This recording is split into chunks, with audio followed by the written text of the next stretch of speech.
Hello good people, today we're going to be baking one of the quintessentially Italian classics, Pannacotta. I say baking, in reality there is nothing baked about Pannacotta. In fact, the name literally means cooked cream, and that's all it takes effectively to make Pannacotta. But it goes with some rum, marsala wine, and a nice layer of caramel at the top. So it's a much more adult version, if you like, of Pannacotta.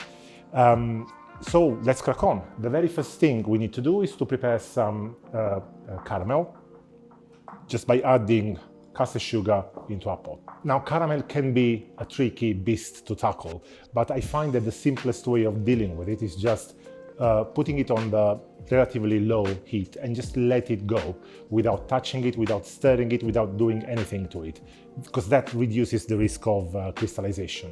So you leave it on the hob, and as soon as you see that the edges starts to caramelize and melt down, that's when you give it a bit of a toss in the pan. But for the time being, let it stay where it is. What we're going to be doing in the meantime is soaking some gelatin leaves. So in a bowl, we're going to be adding water, cold water possibly, and the gelatin leaves. You want to add them one by one, because if you add them all in one go, they are more likely to stick to each other, which might make it more difficult. It's going to take about 10 minutes for them to soften, so we can leave that on the side and keep an eye on the caramel. One thing you can never do when making caramel is just leave the kitchen, because in that case you're sure that it's going to be burning. So keep an eye on it, and in a few minutes it'll be ready. And all you need is about 1 teaspoon of caramel, just enough to coat the bottom of each pot. While we wait for the caramel to set into the pots, we can move on to the preparation of the actual panna cotta. So in another pan, we are going to be pouring half of the cream we want to use.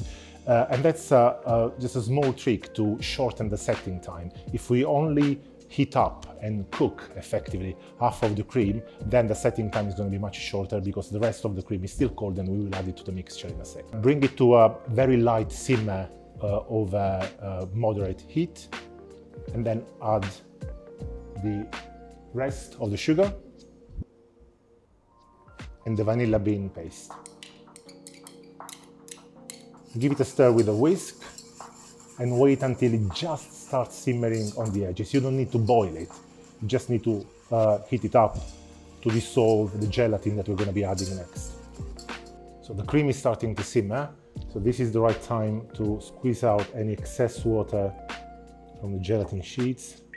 Drop them in the cream and give them a nice stir to make sure that they are nice and dissolved. The final step, once it's off the heat, is to add the rest of the cream, the cold cream, very slowly into it while you're still mixing. One word of advice, always add cold ingredient to hot ingredient when there is gelatin. Don't add the hot ingredient into the cold ingredient, in this case hot cream into the cold cream, because that might cause premature setting of the gelatin and you will end up with like lumps in your panna cotta, which are really unpleasant to bite into. So once the cream has been incorporated, all that is the mixture is not that hot anymore. That's the right time to add the alcoholic ingredient. And that's about it. Give it a final stir to make sure that the alcohol is well incorporated, and we're done. All that is left to do is to pour now the hot cream, warm cream at this stage, into the pots again and let it set in the fridge. It smells fantastic, believe me. If you try this once, you're never gonna stop making it. All we have to do now is effectively fill up the pots and then sticking them in the fridge. Now, the trickiest part of making panna cotta is to get them out of the pot.